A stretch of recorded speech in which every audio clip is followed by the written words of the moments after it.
muito boa tarde para você, Vanderlei Nogueira. A sua avaliação desse jogo, da vitória do São Paulo, torcedor do São Paulo rindo à toa, com cãibra no maxilar, como você costuma dizer, né, Vanderlei? Depois dessa vitória contra o Corinthians. Boa tarde. Boa tarde para você, Pedro, para o Mauro César Pereira, para o nosso Bruno Prado, para todo mundo que nos acompanha. Bom, eu falei ontem, para mim a importância era, o tempero do jogo era o tabu, né?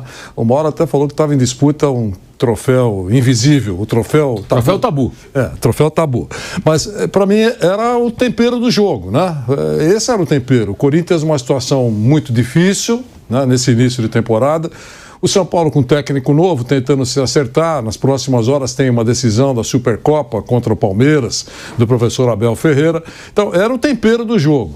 E todo mundo falou aqui que o favorito era o São Paulo. O Pedro, inclusive, no final do programa, pediu placares, né? Acho que o Bruno que acertou 2-1, né, Bruno? 2-1. É verdade, não cravou, né? Eu falei 1-0, né? Acho que o Mauro falou... Você acho que falou 1-0. É você que falou 2-0 e eu falei 1-0. Eu falei 1-1, fiquei no muro, na verdade. Isso, é no empate, é verdade. Deu a lógica. Ganhou o time mais ajustado, o time mais acertado. O placar, eu não achei um placar anormal, pela superioridade antes da bola rolar do São Paulo. A vitória era muito provável que acontecesse. E o placar foi num clássico importante, 2-1. O tabu foi para o espaço, o torcedor do São Paulo está feliz da vida, e o do Corinthians continua, a grande maioria, descrente com relação ao futebol que vai apresentar o time na temporada de 2024. Nas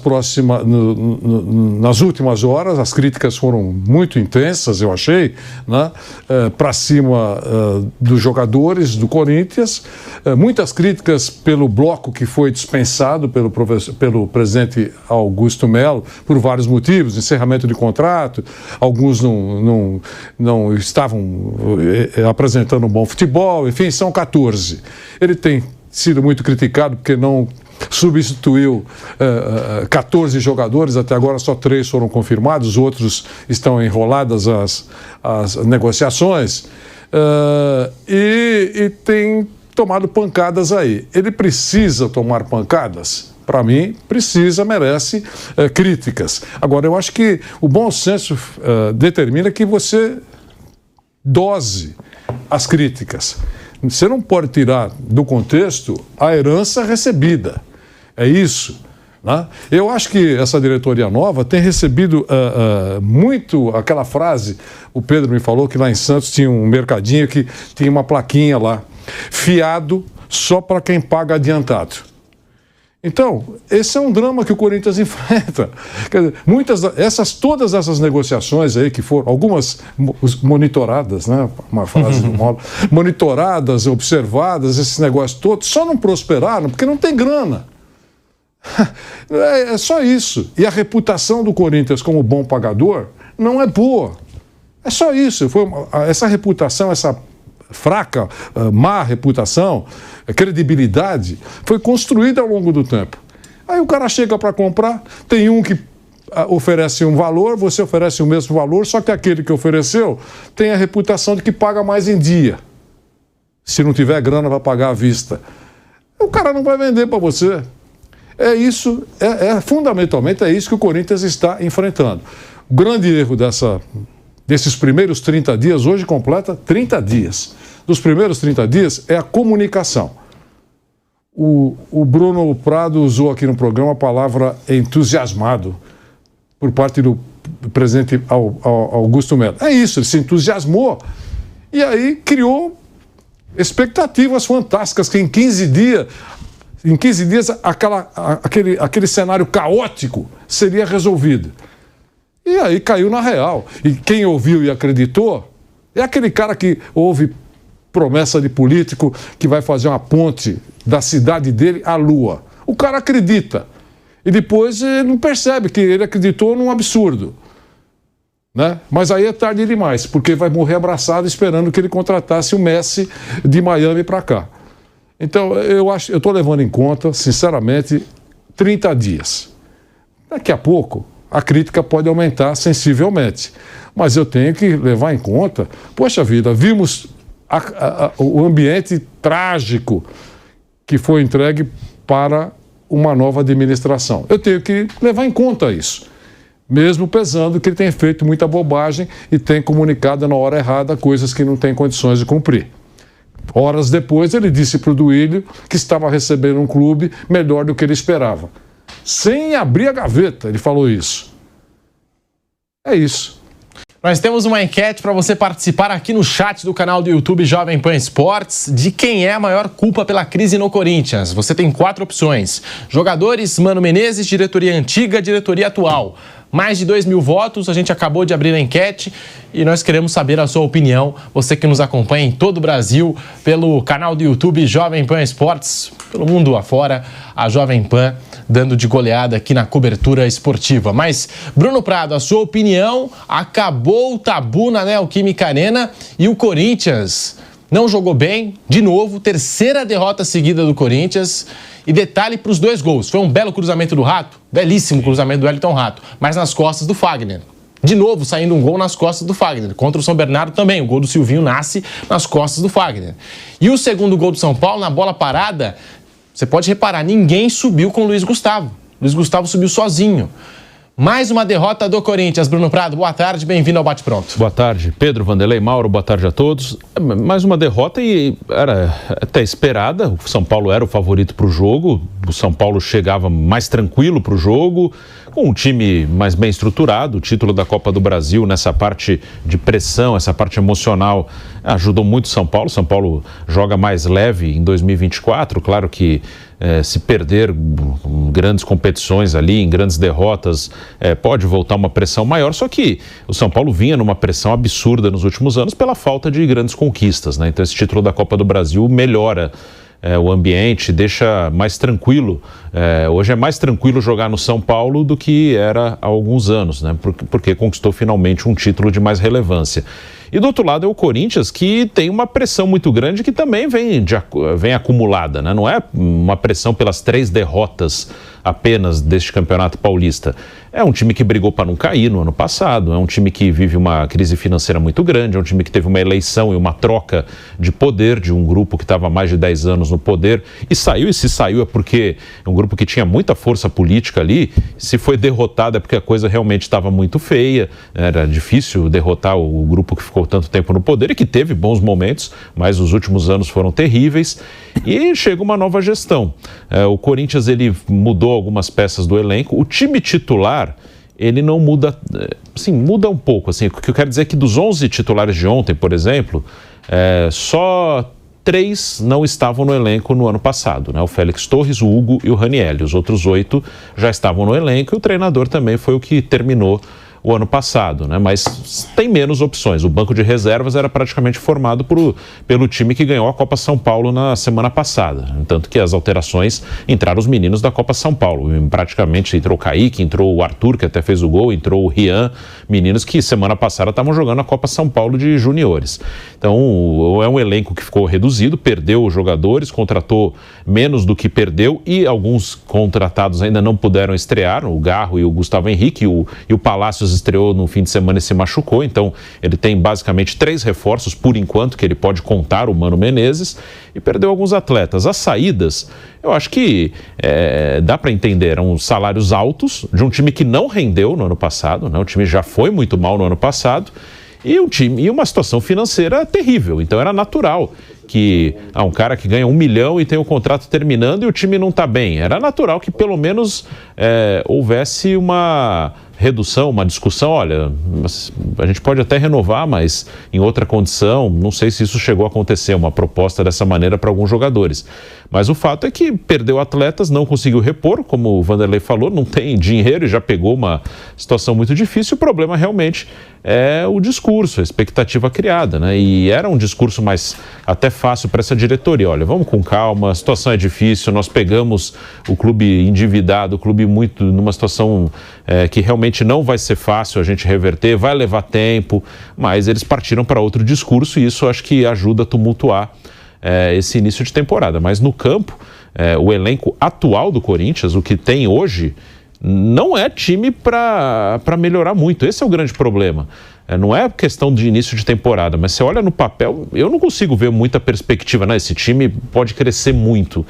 Eu não acho que vai de novo, se o elenco for esse, o brasileiro vai ser de novo de sofrimento, de briga lá embaixo. Então é isso que é o problema, isso que é bem complicado para o time do Corinthians e a diretoria atual, se no discurso inicial tivesse já preparado essa situação, acho que seria uma coisa menos traumática, né? Já dava numa situação difícil, financeiramente difícil, com mudanças no elenco, se o discurso fosse outro, já daria para esperar, olha, a gente já sabe que o ano vai ser duro, né? Mas acho que muitos não estavam preparados para isso, que era uma realidade até meio óbvia, né? Pelo que aconteceu no ano passado e nesses últimos anos. E do outro lado, São Paulo que começa bem o ano, tem... O time que iniciou ontem é praticamente o time do ano passado. Os reforços entraram depois. O Luiz Gustavo outra vez fez gol. É um cara que vai mostrando que pode ser útil durante a temporada. É um jogador de 36 anos, mas está bem fisicamente. Isso é importante. Então o ano do São Paulo deve ser bem mais tranquilo que o do Corinthians. E tem uma base formada ali de um time que foi campeão e está confiante. Em outros tempos, um clássico em Itaquera, o São Paulo psicologicamente já ia... numa situação mais difícil, muito pressionado, já ia meio que derrotado. Agora não, agora ele chega mais forte também nesse lado emocional contra o rival e é melhor tecnicamente também. E tem gente falando assim, não, mas o torcedor tem que ter paciência com esse time do Corinthians. Já tá tendo paciência com esse time do Corinthians há uns 2, 3 anos, no mínimo, o torcedor do Corinthians. Mauro César, muito boa tarde para você, bem-vindo ao Bate Pronto. Ontem você falou que o Corinthians agarrava com unhas e dentes esse troféu aí, tabu. Caiu o tabu. São Paulo 2-1 na Neoquímica Arena. Mauro, boa tarde. Boa tarde, Pedro, Vanderlei, Bruno, amigos. Bem, no início do ano, né, houve um dirigente do Corinthians que falou que acabou a farra, né? Na verdade, acabou o tabu, né, do São Paulo, né? A farra aumentou. Agora o São Paulo também faz farra na casa do Corinthians. E já no começo do jogo, já era muito clara assim, a diferença entre as equipes, né? São Paulo controlava a bola, tinha um controle do jogo, jogava muito à vontade, muito naturalmente. O time do Corinthians é um time meio Frankenstein, né? Uns garotos, jogadores, os poucos que ficaram, alguns que chegaram, mas não tem coesão nenhuma, né? Foi uma debandada muito grande, vários atletas que saíram no final do ano passado. Eu acho que a grande questão que envolve aí o Corinthians de novo, né, as bravatas, né? São promessas que não são possíveis de serem cumpridas. Contratação de grandes jogadores, acabou a farra. Essa gestão ainda está em tempo, acho eu. Deveria ter colocado as coisas de forma bem clara para o torcedor do Corinthians, que a realidade é essa aí. No ano passado, a realidade foi brigar contra rebaixamento na Série A, mesmo com o elenco dos mais caros do futebol brasileiro, e agora com essa reformulação que está vivendo o Corinthians e com as limitações financeiras que o clube enfrenta, a necessidade de acertar as contas. Eu estava vendo hoje uma declaração dada já há algum tempinho, aí, algumas semanas, pelo vice de finanças, né? Rosafá, né? Rosalá Santoro, aí, ao Maurício Noriega até. Ele pergunta, e o colega Maurício pergunta, qual a dívida do Corinthians? Ele fala 1.650 bi aproximadamente. E desse 1.650 bi, ele fala em 400 e poucos milhões, que ele não usa essa expressão, mas eu entendi dessa forma, aquelas que têm que ser pagas mais rapidamente, que são as chamadas dívidas de curto prazo. Geralmente são as dívidas que tem que pagar nesse ano. Ou seja, o que é uma dívida de curto prazo? É uma que você tem que pagar agora em 2024. As outras são dívidas que você pode protelar, pode esticar, pode parcelar e tudo mais. Dívidas com o governo, que você negocia no Profut, etc. e tal. Então, é um cenário bem preocupante, que isso aí significa o seguinte: o Corinthians, no ano passado, teve o seu recorde de faturamento, 800 e tantos milhões. Se 400 e poucos milhões são as dívidas de curto prazo, significa que metade do faturamento do ano passado são dívidas que têm que ser pagas no curto período. Isso já coloca o clube numa situação de semi-asfixia financeira, porque ele já tem uma sangria muito grande aí. Então ele tem que começar a negociar e viver a sua realidade. Eu acho que, como está sendo feita, segundo os próprios dirigentes, uma consultoria ali, um pente fino, né? Pega as finanças do Corinthians, assim, coloca tudo numa máquina de ressonância magnética, se fosse uma pessoa, sai tudo ali que tem, tudo que está ruim, que está podre, que está bom. Cara, pega isso aqui, faz uma coletiva, chama a imprensa e fala para o torcedor: olha, constatamos aqui que a realidade do clube é essa. Então a gente vai trabalhar com o que é possível, não vamos poder fazer grandes contratações, não vamos prometer o que é impossível, vamos organizar o clube nesses 2, 3 anos. E aí o Augusto Melo pode terminar o seu mandato apresentando: olha, quando comecei a situação era essa, agora já melhorou muito, estava na UTI, agora está no quarto particular. Vamos eleger o nosso próximo presidente, aí ele pode eleger, grandes possibilidades ele teria, creio eu, de eleger o seu sucessor e seguir o trabalho. Gente, não tem milagre, não tem cura, a não ser que apareça um mecenas despejando rios de dinheiro no clube e automaticamente virando meio dono do clube. A gente conhece a história de mecenato em outros clubes do futebol brasileiro. E lá fora também, o mecenas chega, põe dinheiro, mas depois ele vira meio dono, porque cria uma dependência. Eu me lembro que eu cobria o Botafogo nos inícios dos anos 90, eu trabalhava no Jornal do Brasil, e o Botafogo não ganhava o Campeonato Carioca há muito tempo, né? Ganhou depois em 89, com o Emil Pinheiro. E o Emil Pinheiro, que era um bicheiro, que era um jogo do bicho, né? Ele criou uma total dependência do Botafogo em relação ao dinheiro dele. Os jogadores não eram do Botafogo, era tudo do Emil. E a base foi sucateada, lá em Marechal Hermes, né? Ficava lá o núcleo da base, totalmente sucateado, condições de trabalho eram ruins, os garotos não tinham estrutura. Então os melhores jogadores de base iam jogar no Vasco, do Fluminense, do Flamengo. O Fluminense ainda não tinha estrutura de Xerém, mas dos grandes era o clube menos convidativo. Então ele criou ali uma dependência. Alguns jogadores ele renegociava, chegavam lá, valorizavam no Botafogo, ele vendia e tudo mais. Um belo dia, ele chegou e falou, renunciou ao cargo de presidente do Botafogo. Foi em 1993. E sumiu, largou o Botafogo, mas não tinha nada. Foi uma situação assim calamitosa do clube. Quando a torcida viu, não tinha nada. Os jogadores eram dele. Na base tinha 2 jogadores que se destacavam minimamente. Rogério, um zagueiro que jogou pelo São Paulo um bom tempo depois. Rogério Nelson, Pinheiro. um volante. Rogério Pinheiro, que ele virou aqui no São Paulo, que tinha o Rogério Ceni, né? E o Nelson, que era um volante, que depois jogou um bom tempo no Vasco. Os outros eram meninos que não decolaram, o Botafogo não tinha nada. Então, se toda aquela maravilha, foi bicampeão carioca, foi vice-campeão brasileiro, fez aquela final com o Flamengo em 92 e tal, o Botafogo, de repente, no ano seguinte, ele ruiu. Então, o mecenato é um perigo. E um clube como o Corinthians, do tamanho do Corinthians, gente, não precisa de mecenas. Ele pode se regenerar, se recuperar, mas é preciso passar por um período de tratamento. E esse tratamento passa por isso. Quando eu falo isso, muita gente fala, você só fala das finanças. Cara, mas como é que você vai ter time se não tem dinheiro? Como é que você vai ter uma equipe forte se você não tem grana? Como é que você contrata o Garro aí, sempre tem um penduricalho, gente. Ah, mas o Talheres que é o dinheiro, sempre tem. Você vê isso no Flamengo? Não vê. Você vê isso no Palmeiras? Também não costuma ver. O Palmeiras contrato e acabou. O Aníbal Moreno foi comprado lá na Argentina. Tá brigando o Racing com o Palmeiras? Não, pagou, acabou, tchau. Teve um probleminha com o Piquerez aí de um atraso recente, foram lá, pagaram e acabou. O Palmeiras não tem esse problema. Estou falando do Palmeiras que é um rival direto. São Paulo não, de vez em quando tem uns pepinos financeiros lá, né? Não é um modelo de gestão, convenhamos. Não está tão ruim como o Corinthians, mas também não é um exemplo. O Palmeiras é o contrário. Então o Corinthians tem toda a condição de assumir um papel como esse, mas vai levar um tempo. Mas é quando chega uma nova gestão, que diz não ter vínculo com a anterior, né, que eles eram oposição, e começa a prometer várias coisas, eu acho que o vice de finanças seria a pessoa mais importante para falar hoje pelo Corinthians, e o torcedor, não posso dizer que eu tenho certeza, que eu não posso falar pelas pessoas, mas eu tenho a impressão que se jogar limpo com a torcida do Corinthians, ela vai entender. Se falar, cara, nós estamos quebrados aqui, não tem jeito, vamos organizar a casa, ajuda o time, venha no estádio, apoia o time vai ser esse aqui. Ah, mas o time é fraco, gente, não dá para ter melhor do que isso. E assim, alguns jogadores bons o Corinthians tem. Então, pegando essa espinha dorsal ali de alguns 2, 3, 4 jogadores mais interessantes, nessa reconstrução, um cara como o Romero é importante, tem identificação com o clube, é guerreiro, corre lá atrás, luta, tem feito gols importantes, sabe? Você tem que contar com gente assim, gente. Não tem outro jeito. E aí você vai arrumar a casa. Porque ontem o que a gente viu de novo, já vimos isso ano passado, é o São Paulo, que não é o Palmeiras, que não tem um super time, tá? Não tem. São Paulo, aliás, ontem eu vi vários exageros. Ah, porque o São Paulo é um time pronto. São Paulo não é um time pronto. São Paulo ganhou um jogo fora de casa do Brasileirão no ano passado, tinha a segunda pior campanha como visitante. São Paulo é um time que o Carpini vai ter que aprimorar. O trabalho do Dorival não era impecável, ele foi muito bem na Copa do Brasil. Foi impecável. Ganhou jogos importantes, foi campeão com todo merecimento. Mas a temporada do São Paulo não é brilhante. Foi eliminado pela LDU em casa na Copa Sul-Americana. O brasileiro foi um brasileiro mediano para baixo. Em dado momento ainda tinha risco de rebaixamento na reta final do campeonato. Isso não é uma campanha boa. O São Paulo não é um time pronto. O Carpini tem coisa para fazer e pode fazer do São Paulo um time muito melhor se ele fizer um grande trabalho no clube.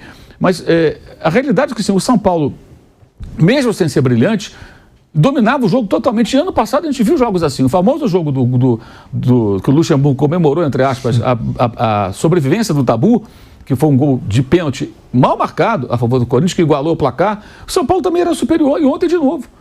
O São Paulo joga à vontade. No segundo tempo, como aconteceu no Morumbi na Copa do Brasil, aí o Corinthians perdendo por 2-0, igualzinho. Ele vai para cima, faz um gol e cria ali uma certa, um certo receio para o São Paulino de que poderia acontecer alguma coisa. Mas o São Paulo foi melhor, dominou o jogo.